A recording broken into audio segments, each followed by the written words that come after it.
નમસ્કાર, હું છું કૃપાલાલ. ખબર ગુજરાતમાં આપ સૌનું સ્વાગત છે.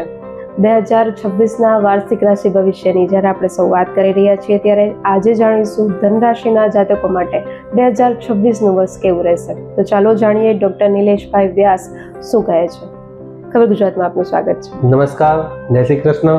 ધન રાશિવાળા વ્યક્તિઓને વર્ષના પ્રારંભથી શનિની નાની પનોતી લોઢાના પાયે ચાલુ છે.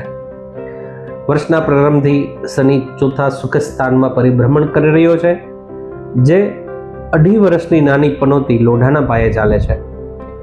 આ શનિ તમારી આંતરિક અને શારીરિક તકલીફોમાં વધારો કરશે. તમને વધારે મહેનત પરિશ્રમના પ્રમાણમાં સફળતા ન મળે એવી શક્યતાઓ આ શનિ ઊભું કરશે. અણધારી મુશ્કેલીઓ તમારી માનસિક અશાંતિમાં વધારો કરશે. સ્થાવર મકાનના કામકાજમાં પણ કોઈ પરેશાની આવે એવી શક્યતાઓ વધશે. જો આપ જમીન, મકાન, વાહન નવું લેવાની તૈયારીમાં હો તો આ સમય આપના માટે અનુકૂળ નથી. કંઈક આર્થિક નુકસાની ભોગવવી પડે એવી શક્યતાઓ છે. ગુરુનું પરિભ્રમણ જોઈએ તો વક્રી થઈ અને સપ્તમ સ્થાનમાં પરિભ્રમણ કરી રહ્યું છે, જે 1 જૂન 2026થી અષ્ટમ સ્થાનમાં પરિભ્રમણ કરશે.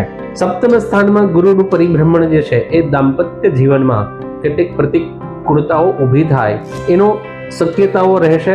માટે પણ આ સમયગાળા દરમિયાન દાંપત્ય જીવનમાં કોઈ અશાંતિ આપના થકી ન થાય તેની આપણે ખાસ કાળજી રાખવી પડશે.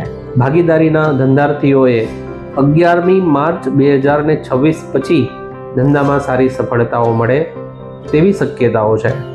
અગાઉ ઊભા થયેલા પ્રશ્નોનું ભાગીદારીના વ્યક્તિઓને નિરાકરણ અચૂક આવશે.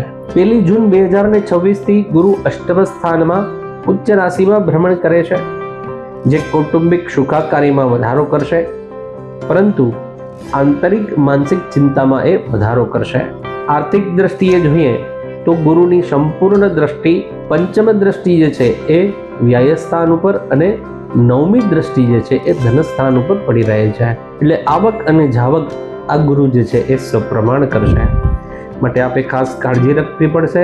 આવકનો અંદાજ કરી અને જો આપ ખર્ચ કરશો તો પરેશાનીથી મુક્ત રહી શકશો.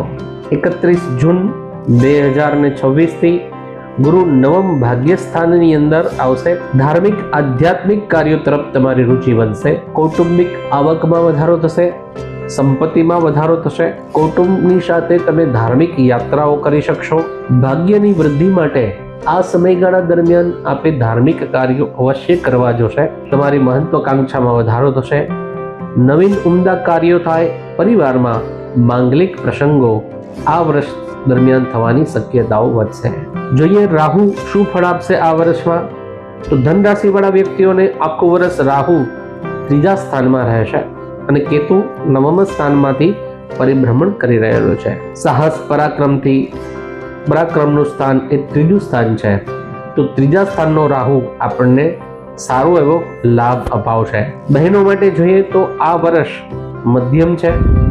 અહીં તમે નિરાશા અને નિષ્ફળતાને વાગોળી તમારી શારીરિક તકલીફોને વધારશો. કૌટુંબિક મનદુખ ન થાય એની ખાસ આપણે કાળજી રાખવી પડશે. સર્વિસ કરતી બહેનોને ખાસ પોતાના કાર્યમાં વધારે રુચિ રહે અને કાર્ય કોઈ બગાડે નહીં એની ખાસ કાળજી રાખવી પડશે. ઉપરી અધિકારીઓ તેમજ સહકર્મચારીગણ સાથે મતભેદ ન થાય એની પણ ખાસ કાળજી રાખવી પડશે. વિદ્યાર્થીઓ માટે જોઈએ તો આ વર્ષ દરમિયાન જે આપ અભ્યાસ કરી રહ્યા છો એમાં અણધારી મુશ્કેલી, શારીરિક માનસિક અવસ્થાનો પણ આપને સામનો કરવો પડશે. જે શનિની નાની પનોતી ચાલી રહી છે એ નાની પનોતીની અસરો પણ થોડીક જણાશે. કુટુંબની વધતી જતી જવાબદારી તમારા અભ્યાસને અસર કરશે. અભ્યાસ અર્થે વિદેશ જવાના તમારા પ્રયત્નો નિરર્થક નિવડતા જણાય. જો આપ વિદેશ માટે અભ્યાસ માટે જવા માટે તૈયારી કરતા હો અને એ માટે આપ પૈસા ભરી અને કાર્ય કરતા હો તો એમાં નુકસાની જવાની શક્યતાઓ રહેશે. માટે વિદેશ જવાના આ વર્ષના આપના પ્રયત્નો નિષ્ફળ જશે. માટે સતર્ક રહેવું. 2026માં ધન રાશિવાળા વ્યક્તિઓને શુભ ફળ મેળવવા માટે શું કરવું જોશે, તો ધન રાશિ અને મીન રાશિ આ 2 રાશિ એવી છે કે જેના સ્વામી ગુરુ બને છે. તો ધનરાશિવાળા વ્યક્તિઓએ દર ગુરુવારે ચણાની દાળ યથાશક્તિ તમારી શક્તિ શ્રદ્ધા અનુસાર કોઈ ગરીબોને દાન કરવું અથવા ફરસાણનું દાન 100 ગ્રામ 200 ગ્રામ જેટલા જલેબી ગાંઠિયા કોઈ સાધુ ભિખારીને તમે આપી દો. આ દિવસે ઘરમાં જે તમારા ઘરની અંદર જે પ્રભુ બિરાજે છે એની સામે મંદિરમાં દીવો અગરબત્તી કરી અને દત્ત બાવનીનો એક પાઠ કરો. કબૂતરને દારિયા, કૂતરાને બિસ્કિટ ખવડાવવા. દર ગુરુવારે પીળો રૂમાલ સાથે રાખવો અથવા પીળા વસ્ત્રો પહેરવા. એ શક્ય ન હોય તો હાથમાં પીળો દોરો બાંધવો, જેનાથી ગુરુવારે જેના થકી ધનરાશિવાળા વ્યક્તિઓને આ વર્ષ ખૂબ સારું રહેશે. એવી આપણે પ્રભુને પ્રાર્થના કરીએ. અસ્તુ. નમસ્કાર.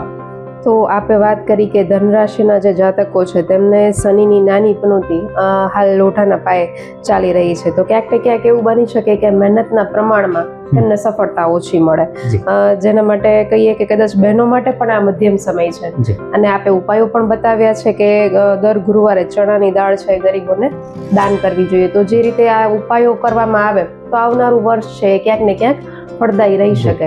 તો આવી જ રીતે હવે આપણે આગળના એપિસોડમાં વાત કરીશું મકર રાશિ વિશે. તો અત્યાર સુધી આપણે જે ધનરાશિ વિશે વાત કરી તે બદલ આપનો ખૂબ ખૂબ આભાર. અસ્તુ. નમસ્કાર. નમસ્કાર. આપણે જોયું 12 રાશિઓનું આખા વર્ષ દરમિયાનનું રાશિ ભવિષ્ય.